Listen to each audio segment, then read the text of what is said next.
ఓరుగల్లు సర్న ఛానల్‌కి స్వాగతం, సుస్వాగతం. Please subscribe my channel. Like, share, subscribe చేసుకోండి. నన్ను ఎంకరేజ్ చేయండి. మొన్న వేములపల్లి ఎపిసోడ్ చెప్పాను గదా! అది పార్ట్ 1, ఇది పార్ట్ 2 అనమాట. రెండవ భాగం. వేములపల్లి గురించి చెప్పాలంటే లక్షల సార్లైనా నేను చెప్తా ఉంటా.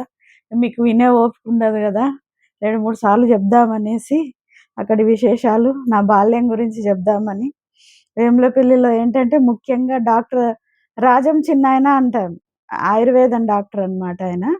ఆయన హస్తవాసి ఎంత మంచిదంటే కొన్ని ఊర్లల్ల నుండి అందరూ వచ్చేవాళ్ళనమాట ఆయన దగ్గరికి.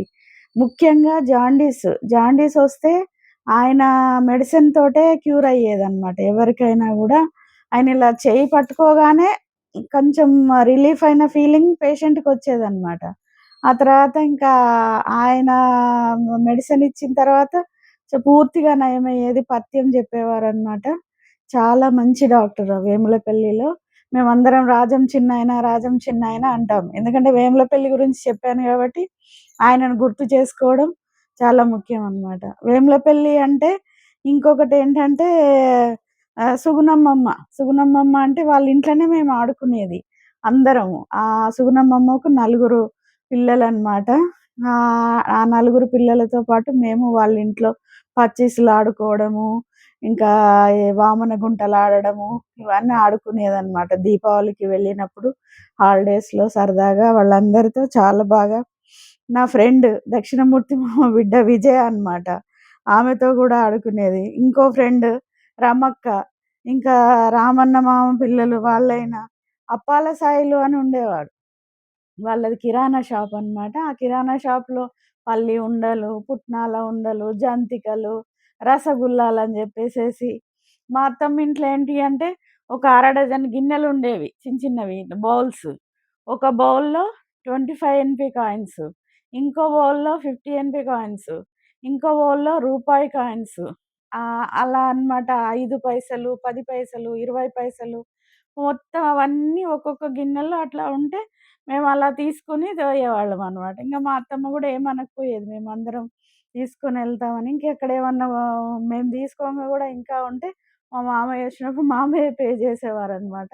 అప్పాల సాయిలు షాప్ అనేది వేములపల్లిలో అదొకటి ఫేమస్ అనమాట. ఇంకొకటేంటంటే మా అమ్మ ఎప్పుడు చెప్తూ ఉండేది. గంట జానమ్మ అని.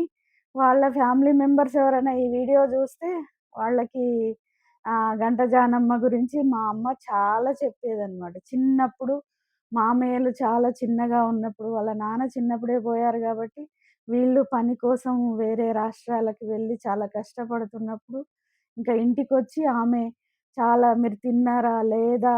మన రక్త సంబంధీకులు కారు. వాళ్ళెవరో మనకు తెలీదు. కానీ మనం అలా ఉన్నప్పుడు వచ్చి ఎంత ధైర్యంగా మాటలు చెప్పడము, మీరు తిన్నారా? లేదా? అని అన్నీ వండుకున్న గిన్నెల మూతలు తీసి చూసి, మా పాప ఒకతున్నది వండాలి, పెట్టాలని మా అమ్మమ్మకి చెప్తూ, అలా ధైర్యాన్నిస్తూ, ఆమె గురించైతే కలిసిన ప్రతిసారి ఆ గంట జానమ్మ గురించి కబుర్లు చెప్తున్నప్పుడు మా అమ్మ చాలా సార్లు నాకు చెప్పింది. వాళ్ళ ఫ్యామిలీ మెంబర్స్ ఎవరైనా వింటే ఈ వీడియో వాళ్ళ వరకి చేరితే మాత్రం ప్లీజ్ మీరు మా అమ్మ చెప్పేది గంట జానమ్మ పిల్లలో, మన్మలో ఎవరైనా చూసినా గూడా ఆమెను గుర్తు చేసుకున్నామనమాట. అది. ఇంకొకటేంటంటే ఇంకా వరలక్ష్మి అత్త. వెంకట వీరలక్ష్మి అంటారు. వీర వరలక్ష్మి అని గూడా అంటారామెని. ఇంకా అత్తమ్మ గురించి, మామయ్య గురించి ఇంక మామయ్య అంటే నాకు తండ్రి తర్వాత తండ్రిలాగనమాట. అంతే అంత చిన్నప్పుడు ఎక్కువగా వాళ్ళ ఇంటికే వెళ్ళేది నేను. చాలా వరకు. ఇంక అత్తమ్మ గూడా అంత ప్రేమ చేసేది. ఎప్పుడు పాలు, పెరుగు, వెన్న, నెయ్యి అమ్మమ్మమ్మ! అవన్నీ ఒక గిన్నెలో ఇంత వెన్న ముద్దలు. ఆ వెన్న ముద్దలు గూడా తినేదనమాట మేమందరం. పిల్లలమంతా. ఇంకా ఆ కాయిన్స్ వాళ్ళకి గిర్నీ ఉండేది. పిండి మర పట్టించే గిర్నీ. బియ్యం, వడ్లు పట్టించేదంటారు. ఇంకా గిర్నీకొచ్చిన చేంజ్ అంతా మేమిలా చిన్న పిల్లలమంతా అప్పాల సాయిలు షాప్‌కెళ్ళి మేము కొనుక్కునేదనమాట. ఇంక అత్తమ్మ ఏమనకపోయేది. మామయ్య గూడా ఏమనకపోయేవారనమాట.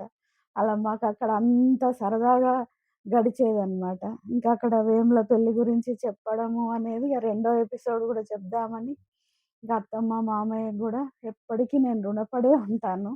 అంత నా బాల్యాన్ని అంత నాకు ఇప్పటికి తలుచుకున్నా గూడా చాలా స్వీట్ మెమోరీస్ అన్నమాట. అది. థ్యాంక్ యూ అత్తమ్మ, మామయ్య. Like, share, subscribe my channel.